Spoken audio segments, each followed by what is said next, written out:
ನಮಸ್ಕಾರ ವೀಕ್ಷಕರೇ. ಇಷ್ಟೋ ಬ್ಯಾಕ್ಟೀರಿಯಾಗಳು ನಮ್ಮ ದೇಹದಲ್ಲೇ ಸೇರ್ಕೊಂಡು ನಮಗೆ ಗೊತ್ತಿಲ್ಲದೆ ನಮ್ಮನ್ನ ಕಂಟ್ರೋಲ್ ಮಾಡ್ತಾ ಇರುತ್ತೆ. ಅಂತ ಸಣ್ಣ ಸಣ್ಣ ಮೈಕ್ರೋ ಬ್ಯಾಕ್ಟೀರಿಯಾಗಳು, ಪ್ಯಾರಾಸೈಟ್ ಅಂತ ಕರೀತಾರೆ ಕೆಲವೊಬ್ರು ಸೈಂಟಿಸ್ಟ್ಗಳು. ಅಂತ ಪ್ಯಾರಾಸೈಟ್ಗಳು ನಮ್ಮ ದೇಹದಲ್ಲಿ ಸೇರ್ಕೊಳ್ತಾ ಇದಾವೆ. ನಾವು ಅವುಗಳಿಂದ ಕಂಟ್ರೋಲ್ ಆಗ್ತಾ ಇದೀವಿ, ಹೋಗ್ತಾ ಇದೀವಿ ಪ್ಯಾರಾಸೈಟ್ ಕಂಟ್ರೋಲ್ಗೆ. ಒಂದು ಎಕ್ಸಾಂಪಲ್ ಈ ವಿಡಿಯೋದಲ್ಲಿ ಅವ್ರು ತಿಳಿಸ್ತಾ ಹೋಗ್ತಾರೆ ನೋಡಿ. Parasite that can control your behavior, and you might already have it. It doesn't make you sick, it doesn't cause any symptoms, it does something much more terrifying. It changes the way you think. It's called Toxoplasma gondii, a microscopic organism so sneaky that scientists describe it as a mind control parasite. And the craziest part is you don't get it from something exotic. You can get it from petting a cat, cleaning a litter box, or eating certain undercooked foods. Because once it enters your body, it doesn't attack your stomach or your bloodstream. It heads straight for your brain. And what it does there is pretty freaky. In animals, it shuts off fear. It makes mice walk right up to cats as if they want to be eaten. Because that's how the parasite completes its life cycle. But humans can get infected too, and millions of us are. Studies show it can shift behavior, increase risk-taking, alter decision-making, and in some cases even affect personality traits without you ever noticing. And because the symptoms are almost invisible, you could carry it for decades without realizing something inside you has been slowly changing your behavior. ಇವ್ರು ತಿಳಿಸ್ತಾರಂತ ಈ parasite ಬಗ್ಗೆ ಅವ್ರು ತಿಳಿಸ್ತಾರೆ ನೋಡಿ. ನಮಗೆ ಗೊತ್ತಿಲ್ಲದೆ ನಮ್ಮ ದೇಹಕ್ಕೆ ಒಂದು ಸಣ್ಣ ಮೈಕ್ರೋ ಬ್ಯಾಕ್ಟೀರಿಯಾಗಳು ಎಂಟ್ರಿ ಆಗ್ತಾ ಇದಾವೆ. ಅದೇನ್ ಮಾಡ್ತಾ ಇದೆ, ನಮ್ಮ ಬ್ರೈನ್ ಅನ್ನ ಕಂಟ್ರೋಲ್ ಮಾಡೋದಕ್ಕೆ ಶುರು ಮಾಡುತ್ತೆ. ಅದು ಆಟೋಮೆಟಿಕಲಿ ನಮ್ಮ ಬಿಹೇವಿಯರ್ ಅನ್ನ ಬದಲಾಯಿಸುತ್ತೆ. ನಾವಿರುವಂತ ವೇ ಬದಲಾಗುತ್ತೆ. ಸಡನ್ ಆಗಿ ಕೋಪ ಬರೋದಾಗಿರ್ಬೋದು, ಬೇರೆ ಬೇರೆ ರಿಯಾಕ್ಷನ್ಗಳು ಕೊಡ್ತೀವಲ್ಲ, ಅದಕ್ಕೆಲ್ಲ ಕಾರಣ ಆಗ್ತದೆ ಈ ಬ್ಯಾಕ್ಟೀರಿಯಾ ಅಂತಾನೆ ಹೇಳ್ತಾರೆ.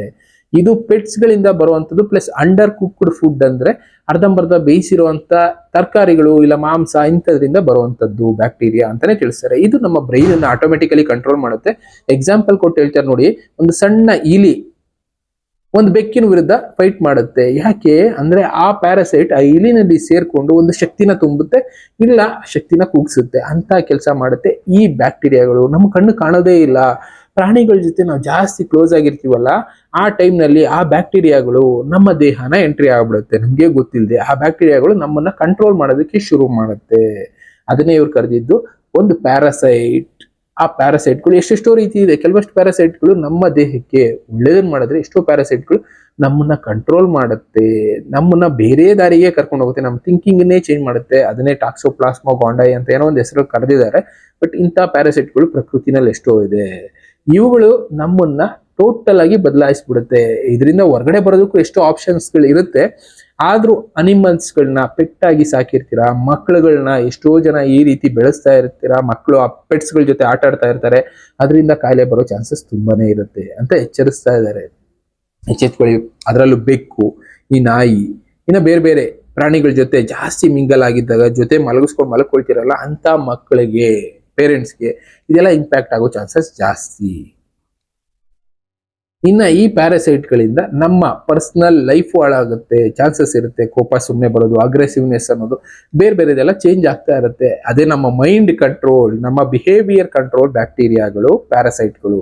ಇದರಿಂದ ಆಚೆ ಬರೋದಕ್ಕೆ ದಾರಿ ಏನಾದ್ರು ಇದೆಯಾ ಅಂತ ಕೇಳೋರು ಇರ್ತೀರಲ್ಲ, ಇಲ್ಲೊಂದು ಪಾಯಿಂಟ್ ತೋರಿಸ್ತಾರೆ ನೋಡಿ. ಕೆಲವಷ್ಟು ಫುಡ್ಗಳು ನಾವು ತಿಂತೀವಲ್ಲ, ಆ ಫುಡ್ಗಳಿಂದ ಅದರಿಂದ ಸ್ವಲ್ಪ ಹೊರಗಡೆ ಬರ್ಬೋದು. ಇದು ನಮ್ಮ ದೇಶದಲ್ಲಿ ಜಾಸ್ತಿ ಬಳಸ್ತೀವಿ ಈ ಫುಡ್ನ. ಈ ಫುಡ್ ಪ್ಯಾರಾಸೈಟ್ಗಳನ್ನ ಕೊಲ್ಲುತ್ತೆ, ಇಲ್ಲ ಟೋಟಲ್ ಆಗಿ ವರ್ಕ್ ಆಗದೆ ಇರೋ ರೀತಿ ಇವುಗಳು ಅದ್ರ ಮೇಲೆ ರಿಯಾಕ್ಟ್ ಮಾಡುತ್ತೆ. ಎಕ್ಸಾಂಪಲ್ ಗಾರ್ಲಿಕ್ ಅಂದ್ರೆ ಬೆಳ್ಳುಳ್ಳಿ. ಇದೇನ್ ಮಾಡುತ್ತೆ, ಪ್ಯಾರಾಸೈಟ್ಗಳನ್ನ ಪೂರ್ತಿಯಾಗಿ ಕೊಲ್ಲುತ್ತೆ. ನಮ್ಮ ಇಂಡಿಯನ್ ಫುಡ್ ಅಲ್ಲಿ ಈ ಬೆಳ್ಳುಳ್ಳಿ, ಈರುಳ್ಳಿ, ಶುಂಠಿ ಇದೆಲ್ಲ ಕಾಮನ್ ಆಗಿರೋದ್ರಿಂದ ಸ್ವಲ್ಪ ಬೆನಿಫಿಟ್ ಜಾಸ್ತಿ.